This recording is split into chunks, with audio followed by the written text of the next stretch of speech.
नारायणं नमस्कृत्य नरो चैव नरोत्तमं देवीं सरस्वतीं व्यासं ततो देवमुदीरयेत्। अपराधसहस्रभाजनं पतितं भीम भवानवोदरे अगतिं शरणागतं हरे कृपया केवलमात्मसात् कुरु। श्रीमन्नारायण नारायण नारायण भजमन्नारायण नारायण नारायण श्रीमन्नारायण नारायण नारायण।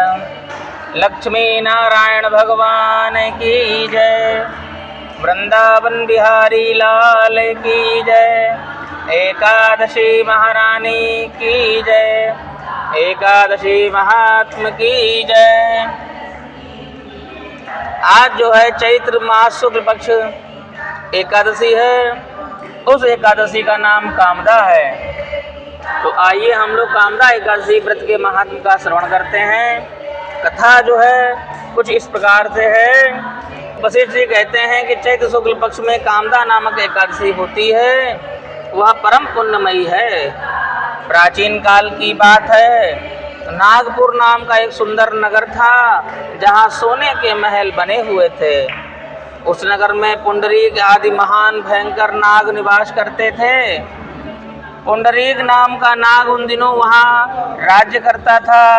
गंधर्व किन्नर अप्सराएं भी उस नगरी का सेवन करती थी, अर्थात आया जाया करती थी। वहाँ एक श्रेष्ठ अप्सरा थी जिसका नाम ललिता था। उसके साथ ललित नाम वाला गंधर्व भी था। वे दोनों पति पत्नी रूप में थे। दोनों ही परस्पर काम से पीड़ित रहा करते थे। ललिता के हृदय में सदा पति की ही मूर्ति बसती थी और ललित के हृदय में सुंदरी ललिता का ही नित्य निवास था। एक समय की बात है। उस समय ललित का गान हो रहा था, किंतु उसके साथ उसकी प्यारी प्रियतमा पत्नी ललिता नहीं थी। गाते गाते अनायास ही उसे ललिता का स्मरण हो गया। अतः उसके पैरों की गति रुक गई और जीभ भी लड़खड़ाने लगी। नागों में श्रेष्ठ करकोटक को ललित के मन का संताप ज्ञात हो गया। अतः उसने राजा पुंडरीक को उसके पैरों की गति रुकने एवं गान में त्रुटि होने की बात बतला दी। करकोटक की बात सुनकर के नागराज पुंडरीक की आंखें क्रोध से लालायित हो गईं। उसने गाते हुए कामातुर ललित को शाप दे दिया कि हे दुर्बुद्धि, तू मेरे सामने गान करते समय भी पत्नी के वशीभूत हो गया है, इसीलिए तू पिशाच हो जा अथवा राक्षस हो जा। महाराज पुंडरीक के इतना कहते ही वह गंधर्व राक्षस हो गया। भयंकर मुख, विकराल आंखें और देखने मात्र से ही भय उत्पन्न होने वाला रूप, ऐसा राक्षस होकर वह कर्म का फल भोगने लगा। ललिता अपने पति की विकराल आकृति को देखकर मन ही मन बहुत चिंतित हुई। भारी दुख और कष्ट पाने लगी। सोचने लगी कि क्या किया जाए, क्या करूं, कहाँ जाऊं। मेरे पति पाप से कष्ट या पा रहे हैं, इनका पाप कैसे दूर हो। वह रोती हुई घने जंगलों में अपने पति के पीछे पीछे घूमने लगी। वन में उसे एक सुंदर आश्रम दिखाई दिया जहाँ एक शांत मुनि बैठे हुए थे। उनका किसी भी प्राणी के साथ बैर विरोध नहीं था।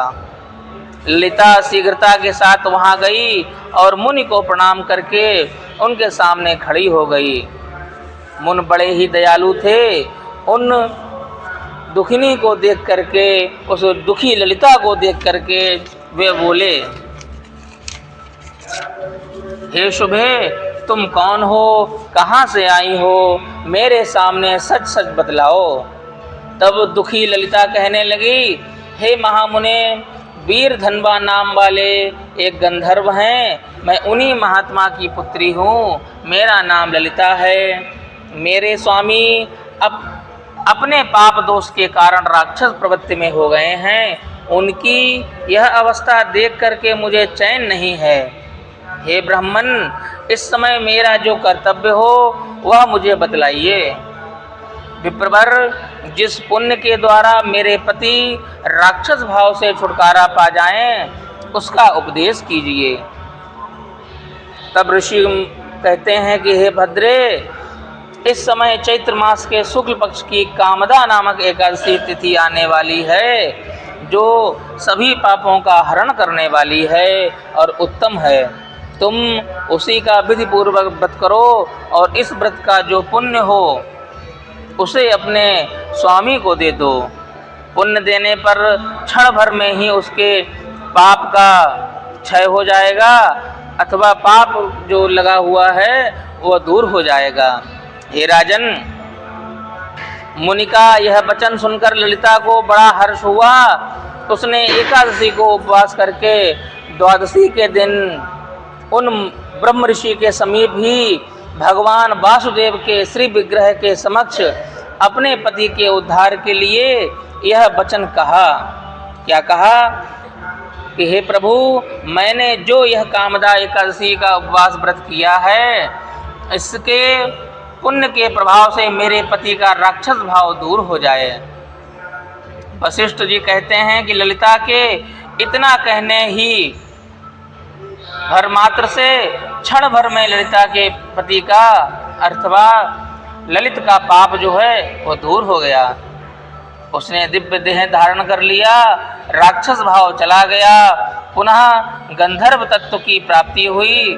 हे नृपश्रेष्ठ, वे दोनों पति पत्नी कामदा के प्रभाव से पहले के समान और भी अधिक अंदर सुंदर हो गए और कामदेव से प्रभावित होकर के वे दिव्य रूप धारण करके विमान पर आरूढ़ होकर के अत्यंत शोभा पाने लगे। यह जानकर इस एकादशी के व्रत का यत्न पूर्वक पालन करना चाहिए। मैंने लोगों के हित के लिए तुम्हारे सामने इस व्रत का वर्णन किया है। कामदा एकादशी ब्रह्म हत्या आदि पापों तथा पिशाच तत्व आदि दोषों का भी नाश करने वाली है। हे राजन, इसके पढ़ने और सुनने से ही वाजपेयी यज्ञ का फल प्राप्त होता है। मनुष्य अंततो गत्वा इस पृथ्वी पर समस्त सुखों का भोग करके अंत में भगवान श्री हरि के वैकुंठ धाम को जाता है, इसमें तनिक भी संदेह नहीं है। इसी के साथ में ये कामदा एकादशी नाम की जो आज व्रत कथा है वो यहीं संपन्न होती है।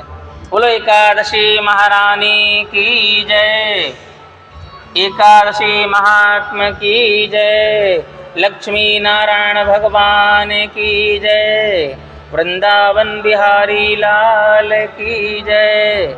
जय जय श्री राधे।